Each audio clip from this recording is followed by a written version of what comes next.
नमस्कार दोस्तों, वंदे मातरम, भारत माता की जय। दोस्तों, मैं आपका प्यारा दोस्त अजय आपका रजोलिया स्टडी में स्वागत करता हूं। दोस्तों, आज हम बहुत ही महत्वपूर्ण इम्पोर्टेंट डिस्कस करेंगे जिसका नाम है भारत का उप राष्ट्रपति। दोस्तों, उप राष्ट्रपति जो होता है हमारे भारत के सर्वोच्च पद कौन सा होता है? राष्ट्रपति। तो भारत का सर्वोच्च दूसरा पद कौन सा है? हमारा उपराष्ट्रपति। राष्ट्रपति बाद दूसरे नंबर पर यही आता है, सर्वोच्च पद हमारा उपराष्ट्रपति।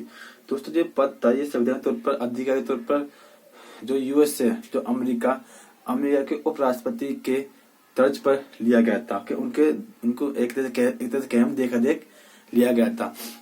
तो आज हम इसके बारे में पढ़ेंगे, कुछ महत्वपूर्ण डिस्कस करेंगे। देखते हैं, प्रमुख अनुच्छेद पढ़ेंगे। योग्यता क्या है, योग्यता होनी चाहिए।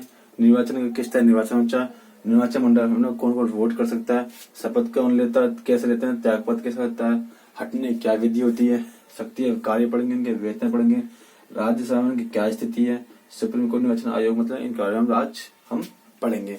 स्टार्टिंग दोस्तों हम करते हैं प्रमुख अनुच्छेद।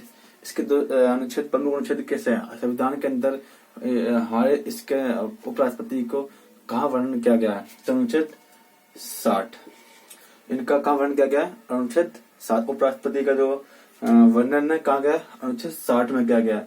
और अनुच्छेद 64 में सभापति, जो राष्ट्रपति उपराष्ट्रपति होते हैं, तो वह ज्यादातर कार्य अपना सभापति के रूप में, राज्य का क्या होता है, राज्य लोकसभा और राज्यसभा दो सदन होते हैं, सदन के सदस्य और संसद के, लोकसभा और राज्यसभा। राज्यसभा के जो अध्यक्ष के सभापति होते हैं वह हमारे उपराष्ट्रपति होते हैं। तो अनुच्छेद 64 में क्या गया है? उपराष्ट्रपति के सभापति का कार्यकाल होता है, किस सभापति के बारे में वर्णन किया गया है। और अनुच्छेद 70 में उपराष्ट्रपति के कर्तव्य के बारे में वर्णन किया गया है। किसके बारे में? कर्तव्य। ये 3 अनुच्छेद दोस्तों आपको याद रखना है। अनुच्छेद 60, अनुच्छेद 64, अनुच्छेद 70। 60 में उपराष्ट्रपति का वर्णन किया गया है कि उपराष्ट्रपति कौन क्या जो भी है। अनुच्छेद 64 के अंदर इन और सभापति के कार्य, सभापति का वर्णन किया गया है कि इनके सभापति का क्या कार्यकाल जो भी हो। और अनुच्छेद 70 के अंदर उपराष्ट्रपति के कर्तव्यों का वर्णन किया गया है। ये अनुच्छेद महत्वपूर्ण है, इनको याद रखें। बताओ मोटर पर हम सेकंड देते योग्यता। उपराष्ट्रपति बनने के लिए क्या क्या योग्यता दोस्तों होनी चाहिए? जैसे कि बोलते हैं क्वालिटी, कोई भी कार्य के लिए हमेशा इंसान को क्वालिटी पर होना निर्भर है। तो भैया भारत के उपराष्ट्रपति हैं, छोटी मोटी बात तो है नहीं, तो उनके लिए क्या कुछ क्वालिटी होनी चाहिए, कुछ क्वालिफिकेशन, कुछ क्वालिटी होनी चाहिए। आके चपरासी भी जाता है, उसके इंटरव्यू देने पड़ते कि दुनिया की पूछो मत। तो वह तुम्हारे भारत के राष्ट्रपति उपराष्ट्रपति है भैया, उनकी तो क्या क्या क्वालिफिकेशन चाहिए देखते हैं। पहली योग्यता क्या होती है? क्या भारत का नागरिक हो, भारत का नागरिक हो।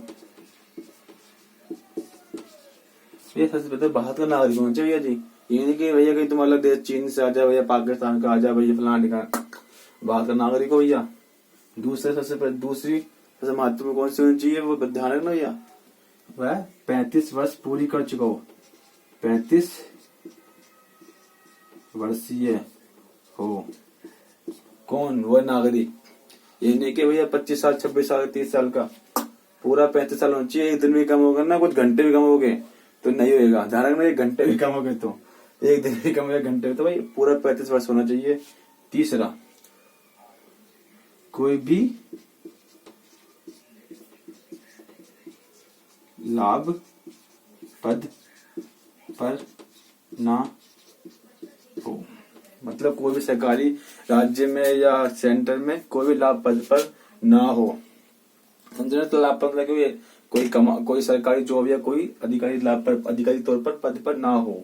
ये 3 बोलोगे यार आप तो, अरे सर तो आज का कोई भारत नागरिक है, मैं भी हूँ, मेरी 35 साल, मेरे पापा की 35 साल की एज हो चुकी है और मेरे पापा में कोई भी लाभ के पद पर नहीं है, तो मैं भी उपराष्ट्रपति बन सकता हूँ क्या? बात तो सही है भैया। दुनिया में भारत की आबादी 135 करोड़ के प्लस है, उसमें देखा जाए तो 70-80 करोड़ लोग तो आराम से बन जाएंगे। 70 करोड़ 50 करोड़ तो 50 करोड़ लोग तो 35 साल के प्लस होंगे और कोई लाख के पद पर नहीं होंगे और भारत के नागरिक भी होंगे, तो कोई बन जाएगा। सबसे इम्पोर्टेंट बात दोस्तों याद रखना, होती है सबसे इम्पोर्टेंट बात कौन सी है?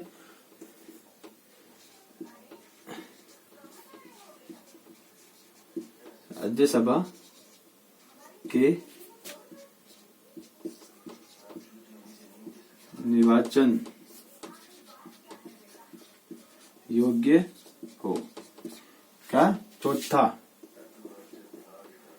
राज्यसभा के निर्वाचन योग्य हो। राज्यसभा के निर्वाचन योग्य क्या क्या खास बातें बताऊंगा आगे। क्या? ये 4 पॉइंट है। भारत का नागरिक हो, 35 वर्षीय हो, कोई लाभ पद पर ना हो, राज्यसभा का निर्वाचन योग्य हो। लोकसभा और राज्यसभा होते हैं ना, उनमें से राज्यसभा के निर्वाचन, क्योंकि ये सभापति का कार्य कौन करता है? हमारे उपराष्ट्रपति करते हैं। तो राज्यसभा के निर्वाचन योग्य सबसे महत्वपूर्ण हो गया भैया। ठीक है, ये तो हो गया भैया योग्यता है। योग्यता क्या होगी? ये हमारी इतनी योग्यता होनी चाहिए भैया, हम भारत के राष्ट्रपति बन सकते हैं। नहीं बन सकता हूँ, थोड़ी उम्र हमारी कम है, आगे जाकर ट्राई करेंगे हम। ये तो योग्यता है भैया। और हम तीसरी बात है निर्वाचन आयोग, तो निर्वाचन, उनका निर्वाचन किस तरह होता है? सबसे पहले तो ये भैया, अगर मैं कहीं स्कूल में मॉनिटर बनना होता है ना, आज के जमाने में समझते हो ना, स्कूल में मॉनिटर कहीं लीडर बनना होता है, तो 10 लोग पीछे देखते हैं कि हाँ भाई कोई समर्थन कर रहा नहीं कर रहा, कि भाई मैं जाके मॉनिटर बन जाऊँ सर जी। ऐसा तो नहीं है, जैसे मैं लीडर हूँ यहाँ का, ऐसा नहीं होता ना। पीछे देखते भी हाँ भी कोई समर्थन कर रहा नहीं कर रहा। तो इसमें सबसे पहले क्या करते हैं, निर्वाचन के लिए राष्ट्रपति के लिए 50 और लोग 50 अनुमोदक, 50 समर्थक होने चाहिए, 50 लिखित रूप से होने चाहिए। तो ये तो उपराष्ट्रपति, तो इसमें क्या है 20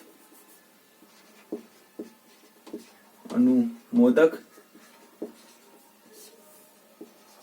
20 प्रस्तावक, मतलब 20 प्रस्ताव ना करे भैया, हमें राष्ट्रपति बनाना है, और 20 अनुमोदक, 20 लिखित रूप से दे दिया भाई अध्यक्ष को, भाई हाँ भाई हमें इन्हें राष्ट्रपति उम्मीदवार के रूप में बनाना है, भाई जैसे। तो भैया देख रहे हो हाँ भाई पीछे राष्ट्रपति बन लायक हूँ मैं, हाँ भाई चलो 20 लोगों ने समर्थन करते हैं, 20 लोगों ने लिखित रूप से दे दिया भैया हमें राष्ट्रपति बनाना है निर्वाचन के तौर पर, ध्यान रखना ये है।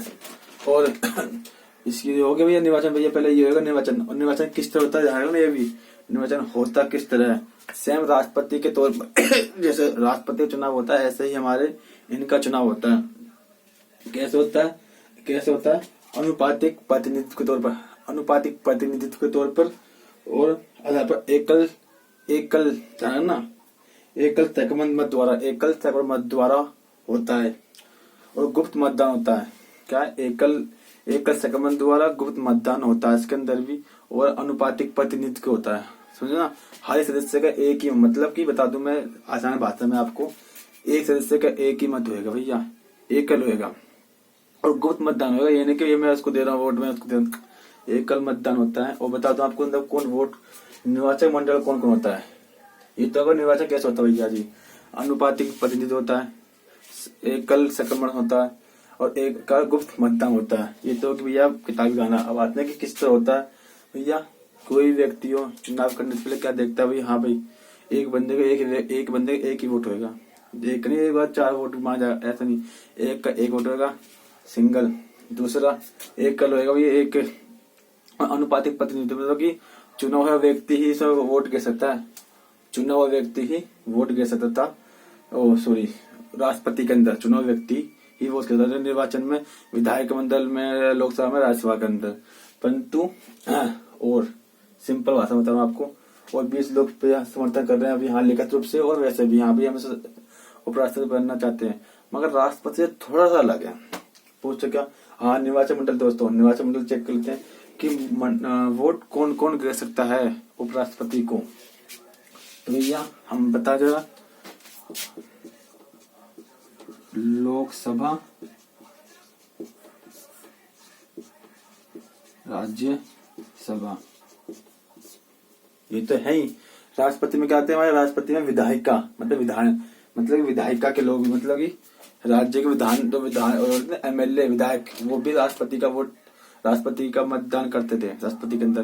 परंतु इसमें ये नहीं कहता। इसमें एक B.R. अम्बेडकर ने जब संविधान में ये लिखा था, तो उन्होंने इस पर एक बहुत महत्वपूर्ण बात की थी। व्याख्या करते उन्होंने क्या कहा था B.R. अम्बेडकर ने, तो राष्ट्रपति होता है हमारा, जो हमारा राष्ट्रपति होता है वो देश का सर्वोच्च पद होता है, वो पूरे देश का प्रतिनिधित्व करता है, देश का प्रतिनिधित्व। और वह केंद्र और राज्य, समझे ना, दोनों के प्रशासन करने की शक्तियां नहीं थी इसमें। क्या? केंद्र और राज्य दोनों के प्रशासन करने की शक्तियां इसमें निहित होती हैं।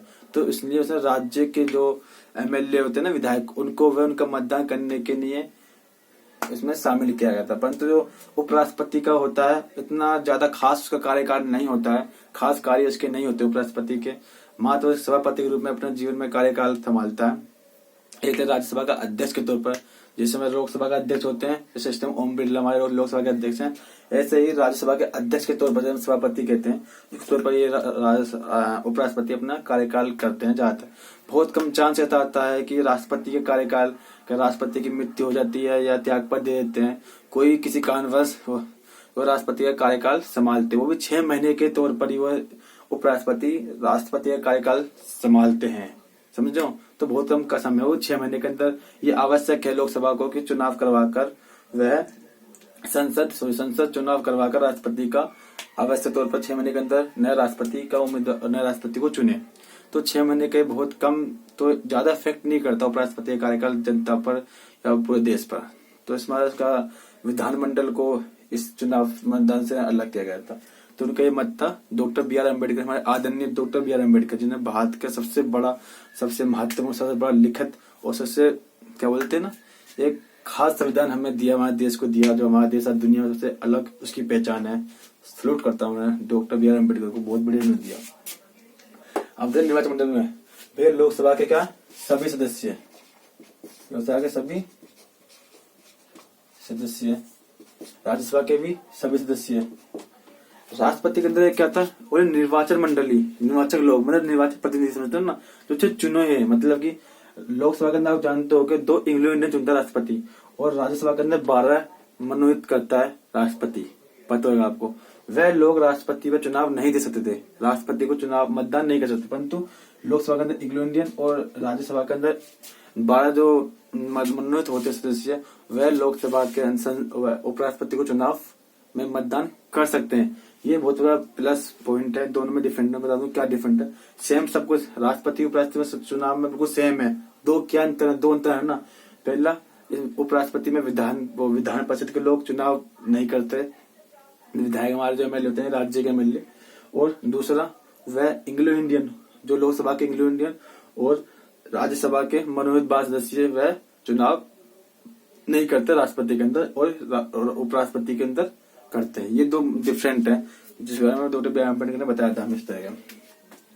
ये तो निर्वाचन मंडल कौन कौन से लोकसभा राज्यसभा ही मतदान कर सकते हैं। एक तरह संसद ही उपराष्ट्रपति को सिर्फ चुन सकती है, और कैसे अनौपचारिक रूप से चुनती है, ना कि जनता चुनती है राष्ट्रपति को। जिस तरह राष्ट्रपति को जनता नहीं चुनती, उसी तरह उपराष्ट्रपति को भी जनता नहीं चुनती। बात अब आगे शपथ। भैया शपथ कैसे लेंगे? शपथ हमेशा उपराष्ट्रपति राष्ट्रपति के सामने ही, या राष्ट्रपति के सामने, या राष्ट्रपति द्वारा कोई मनोनीत राष्ट्रपति द्वारा किए गए सदस्य के सामने कहेगा कि राष्ट्रपति ने कह दिया भैया आप गृह मंत्री सामने शपथ ले लिए या प्रधानमंत्री सामने शपथ ले लिए, तो वह ले सकता है। मगर ऑलमोस्ट ये नहीं है, ऑलमोस्ट राष्ट्रपति उपराष्ट्रपति राष्ट्रपति के सामने ही शपथ लेता है। ओके। त्याग पत्र भी उपराष्ट्रपति राष्ट्रपति को ही देगा, जाकर क्या देगा, राष्ट्रपति को ही त्याग पत्र देगा। अगर त्याग पत्र देता है तो वह राष्ट्रपति को जाकर त्याग पत्र देगा। और दोस्तों आओ ये बता दो एक बात, राष्ट्रपति भी त्याग पत्र देगा तो उपराष्ट्रपति को ही देगा। राष्ट्रपति भी, ये दोनों त्याग पत्र एक दूसरे को दे सकते हैं, आपको ध्यान रखना सिर्फ, है ना। अगर हटाने की विधि, भैया अगर उपराष्ट्रपति को हटाना पड़ जाए तो कैसे हटाएंगे? भैया राष्ट्रपति तो महाभियोग है, संविधान में लिखित रूप से महाभियोग है। फिर राष्ट्रपति पर अगर लगता है कार्यकाल तो सुप्रीम कोर्ट द्वारा महाभियोग चलाकर उसे हटाया जा सकता है, परंतु उपराष्ट्रपति के अंदर ऐसा कोई सिस्टम नहीं है। महाभियोग शब्द का कोई यूज नहीं किया गया, वो सिंपल कहा गया है। अगर उपराष्ट्रपति कोई संवैधानिक, पहले तो क्या हटाने के क्या कारण होते हैं, पहले कोई संवैधानिक कार्य कर देना, असंवैधानिक कार्य कर देना, संविधान के खिलाफ कोई कार्य कर देना, या कुछ संविधान के खिलाफ कार्य कर देना, या उसे लगता है कि हाँ भाई ये कार्य का एक सही कार्य, या कह सकते हैं कि ये बीमार हो गए, ये कार्य करने के है नहीं, मतलब कहते हैं बीच में मेंटल डिस्टर्ब हो जाना, उस टाइम हटा कह सकते हैं। तो उस टाइम साफ क्या है, राज्यसभा जो है बहुमत के आधार पर बहुमत पास करेगी। राज्यसभा अपने 50% बहुमत लेकर वह लोकसभा में 2/3 बहुमत से पास करा देगी, और लोकसभा से पास होने के बाद वो प्रस्ताव पास होने के बाद वह हमारे उपराष्ट्रपति अपने आप हट जाएंगे। मतलब समझे ना, राज्यसभा में बहुमत बहुमत प्रस्तावना पास बहुमत पास 50% बहुमत पास होने के बाद लोकसभा में जाकर 2/3 बहुमत से पास कर दो, राष्ट्रपति अपने उपराष्ट्रपति अपने पद से हट जाएंगे। ये सिंपल साधा है। और शक्ति एवं कार्य क्या है? उपराष्ट्रपति के शक्ति एवं कार्य क्या है? दोस्तों उपराष्ट्रपति शक्ति एवं कार्य बहुत बढ़िया है, बहुत ही भैया। पर राष्ट्रपति तो बहुत सारी शक्ति है भैया। वो तीनों सेनाओं का अध्यक्ष होते हैं, वह किसी की मृत्यु को रोक सकते हैं, बहुत सारे भैया। हम तो उसके बारे में बाद में पढ़ेंगे। हम उपराष्ट्रपति के बारे में देख लीजिए क्या भैया। उपराष्ट्रपति का कार्य, सबसे महत्वपूर्ण कार्य क्या होता है? जैसे मिटा दूं दोस्तों, आज मैं दस्ता जरा खराब हो गया मेरा आज, तो थोड़ा सहयोग करना भाई मेरा। पढ़ो ऐसे कि मजा आ जाए, रटो मत कहीं भी। जो इंसान रटता है वो 1 दिन 2 दिन याद कर लेगा, समझता है वो जिंदगी को याद रखता है। तो राष्ट्रपति शक्ति का कार्य क्या है भैया? शक्ति एवं कार्य। राष्ट्रपति के 2 सबसे महत्वपूर्ण कार्य भैया। कौन कौन से? सभापति के तौर पर ये राज्यसभा का सभापति मतलब अध्यक्ष के तौर पर काम करता है। कौन? उपराष्ट्रपति। ज्यादातर लाइफ के अंदर बहुत कम चांस होता है कि राष्ट्रपति को, मैंने कहा था आपसे कि राष्ट्रपति बन जाता है मित्र। और दूसरा सबसे महत्वपूर्ण क्या होता है? दूसरा महत्वपूर्ण कार्य क्या होता है? देखो दोस्तों,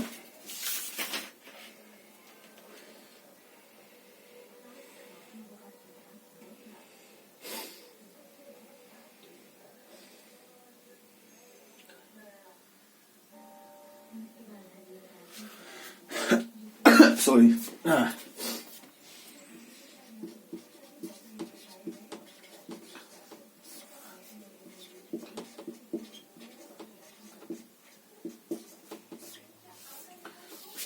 मैं देते हैं। पहला क्या? सभापति और दूसरा क्या? कार्यवाहक राष्ट्रपति। सर 2 महत्वपूर्ण कार्य हैं। सभापति क्या? सभापति मतलब क्या? जो लोकसभा का अध्यक्ष होता है, उससे राज्यसभा का अध्यक्ष के बाद ही उपराष्ट्रपति उसकी अध्यक्षता करते हैं राज्यसभा की, कि सबको मौका बराबर मिलने टाइम दे, अनुशासन बनाए रखे हर चीज से। पता है आपको अध्यक्ष क्या कार्य होते हैं? वैसे हमारे उपराष्ट्रपति और सभापति के कार्य होते हैं। और ये सबसे महत्व जो बोलते हैं कि बहुत कम लोगों को ही ये जीवन में ऐसा समय आता है कि उन्हें ये समय उपराष्ट्रपति को मिल पाता है।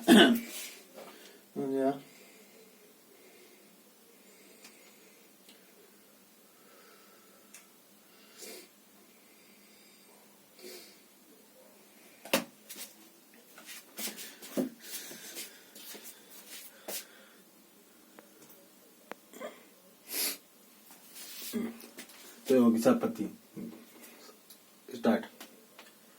सभापति का दूसरा का कार्य का महत्व क्या होता है? ये इन्हें निर्णायक मत देने का अधिकार होता है। इन्हें क्या? निर्णायक मत देने का अधिकार होता है दोस्तों।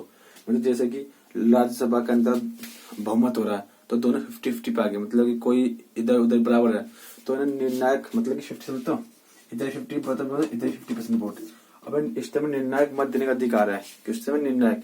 आओ बताते मैं, ऐसा कौन सा क्वेश्चन आता है यूपीएससी तक क्वेश्चन आता कि ऐसी कौन सी सभा है, सॉरी सभा बोल रहा हूँ, गलती होगी, रॉन्ग। ऐसा कौन सा यार बोल गया, कट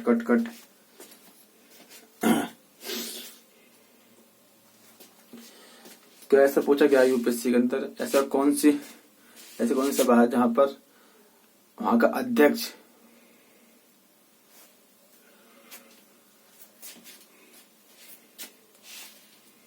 ये गलती छोटी गलती है छोटी। दोस्तों इसके अंदर बता दूं आपको, उपराष्ट्रपति को सबसे महत्वपूर्ण पावर होती है इसके अंदर निर्णायक मत देने की पावर। दोस्तों सभापति उपराष्ट्रपति होता है, नहीं लोकसभा का सदस्य होता है, बता दूं ना राज्यसभा का सदस्य, वह किसी का भी सदस्य नहीं होता है। वो भी राज्यसभा सदस्य ना होने के कारण उपराष्ट्रपति बहुमत मतदान होता है राज्यसभा में, तो उसमें वो मतदान नहीं कर सकता, मतलब वोट नहीं कर सकता। और उसे एक बहुत अच्छी पावर दे रखी है इसमें संवैधानिक तौर पर। क्या दे रखी है? वह निर्णायक मत दे सकता है। निर्णायक मत समझते हो? मतलब कि जब जब सभापति या उपराष्ट्रपति बहुमत करवाते हैं मत गणना करवाते हैं, तो किसी दोनों पार्टियों में 50-50% वोट आ जाते हैं, तो उस समय उपसभापति ने उपराष्ट्रपति को निर्णायक मत देने का अधिकार है, मतलब कि जिसको वे मत देंगे वही पार्टी जीत जाएगी, जो वही दल जीत जाएगा। कोई भी हो, पता नहीं, 2-3 मिलकर जो भी बनाते हो। इसमें ये बहुत महत्व दे रखा है, इसके अंदर ये एक महत्व है। और ये और कहा शास्त्र होता है कि अगर कोई राष्ट्रपति, हमारे उपराष्ट्रपति हैं, वह मर जाते हैं या त्याग पद देते हैं, किसी बीमारी वजह अपना कार्य नहीं कर पाते हैं, तो उस समय उपराष्ट्रपति राष्ट्रपति का स्वयं कार्यभार संभालते हैं। सब कुछ जो राष्ट्रपति करते हैं वही स्वयं संभालते हैं। तो आपको बता दूं मैं, अगर एक उपराष्ट्रपति राष्ट्रपति के कार्यभार संभालता है तो क्या वह सभापति कार्य संभालता है? बिल्कुल नहीं, रॉन्ग। वह उस समय सभापति कार्य नहीं करता, ना ही उसे सभापति पेंशन नहीं सभापति का वेतन मिलता है, ना ही सभापति को उसे वेतन भत्ता, कोई सुविधा उसे उस समय नहीं मिलती है। उस समय उसे राष्ट्रपति की ही उससे सारी सुविधाएं प्रदान की जाती है। राष्ट्रपति का वेतन मिलता है, राष्ट्रपति का भत्ता, जो सुविधा राष्ट्रपति को मिलती है वही सुविधाएं उस समय उपराष्ट्रपति को मिलती है। मात्र 6 महीने के लिए होता है, क्योंकि जब ऐसा कोई समय आता है कि राष्ट्रपति मर जाता है हमारा, कोई किसी त्याग पद देता है, डेथ हो जाती है, मृत्यु हो जाती है उनकी, तो संसद को ये अनिवार्य है कि वह 6 महीने के अंदर नए राष्ट्रपति का चुनाव कराकर नए राष्ट्रपति को चुने। तो अधिकतम 6 महीने के अंदर ही होता है। तो जल्दी से जल्दी 6 महीने तक ही इसका लाभ उठा सकता है राष्ट्रपति, उपराष्ट्रपति, राष्ट्रपति के तौर पर। तो ये सही है। आप बता दें कि इनका वेतन क्या आता है। इनका वेतन, उपराष्ट्रपति का वेतन इस टाइम 4 लाख है। 4 लाख, 4 लाख, इसका 5 लाख है, जो ही 5 लाख समझे, 5 लाख इनका वेतन है। लिखना बोलोगे, लिखना नहीं था सर कभी। लो भैया, चल नहीं रहा मेरे माँ का, ये 5 लाख इनका वेतन है, ये देख लेना। 2 2 4 2 6, हाँ 5 लाख इनका वेतन है राष्ट्रपति का, और उपराष्ट्रपति का 4 लाख वेतन होता है। और जो सुविधा उस टाइम मिलती है, जो 6 महीने मिलती है, 5 लाख मिलती है, ना कि 4 लाख मिलती है। ये आपको जो मैं बता दूं नॉर्मली।